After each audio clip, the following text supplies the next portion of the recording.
السلام عليكم ورحمة الله وبركاته. النهاردة مع بعض فيديو تطبيق جديد.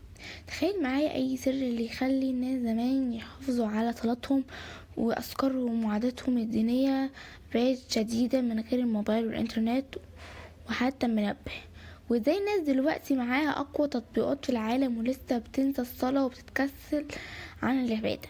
السؤال ده هجاوبك عليه في الآخر الفيديو، لكن النهاردة احنا قدامك تطبيق بيحاول يحل المشاكل دي بطريقة ذكية جدا. تطبيق متتبع العادات الإسلامية. بص يا بطل، احنا في زمن تطبيقات بقت فيها جزء من يومنا بشكل مرعب. تطبيق يصحيك، وتطبيق يفكرك تشرب مية، وتطبيق يحسب لك خطواتك، وتطبيق تاني يقرب نومك. فالطبيعي جدا يظهر نوع من التطبيقات اللي الهدف يساعدك تنبي عادات دينية صح وتحفظ على يومك. وهنا يجي دور تطبيق تتبع العادات الإسلامية اللي بيجمع بين مواعيد الصلاة والأذكار والقبلة. المتابع اليومي لعادات الصلاة، العادات الإسلامية والانتباهات اللي تساعدك تبقى منتظم أكتر.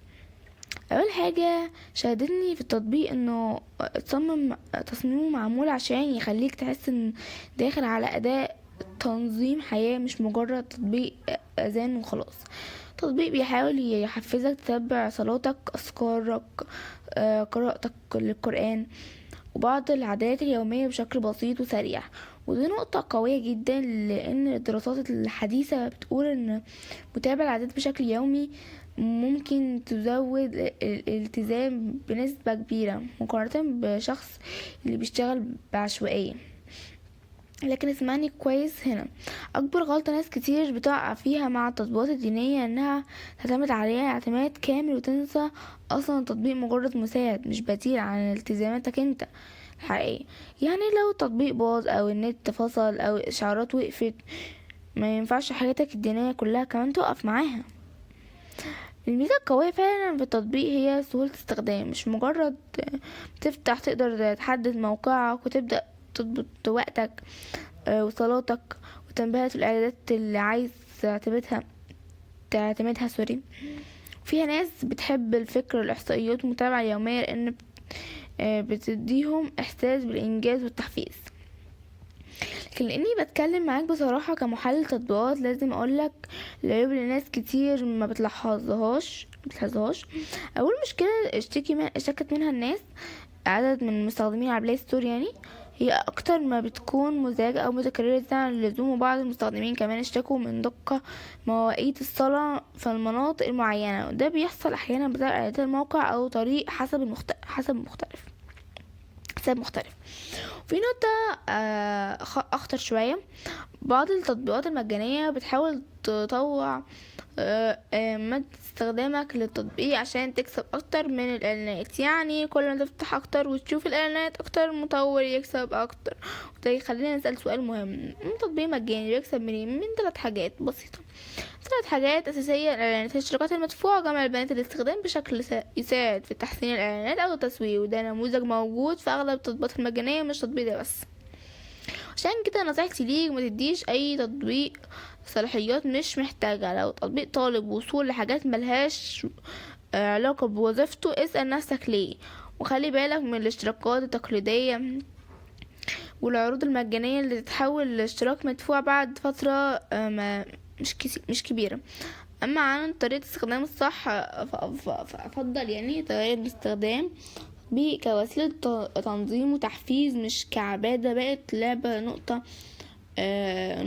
ومكافآت. حدد اهداف بسيطة وواقعية: الصلاة في وقتها، ورد القرآن الصغير، اذكار يومية. مع الوقت هتحس بفرق حقيقي.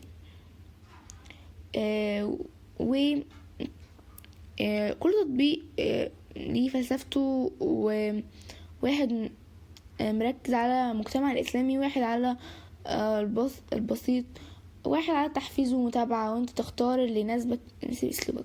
كل تطبيق تمام ليه ليه يعني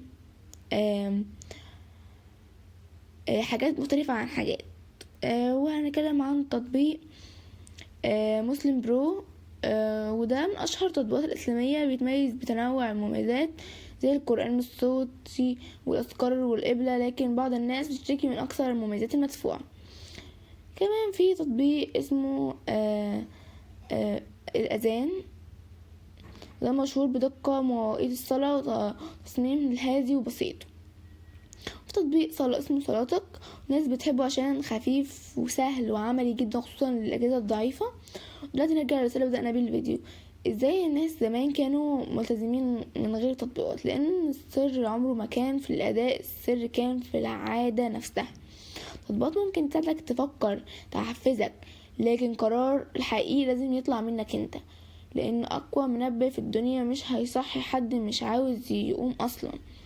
ولو الفيديو ده عجبك وعايز مراجعات أعمق لتطبيقات مفيدة ومشهورة بشكل مختلف وحقيقي، اعمل لايك واشترك في القناة وفعل الجرس عشان يوصلك كل جديد أول بأول. سلام.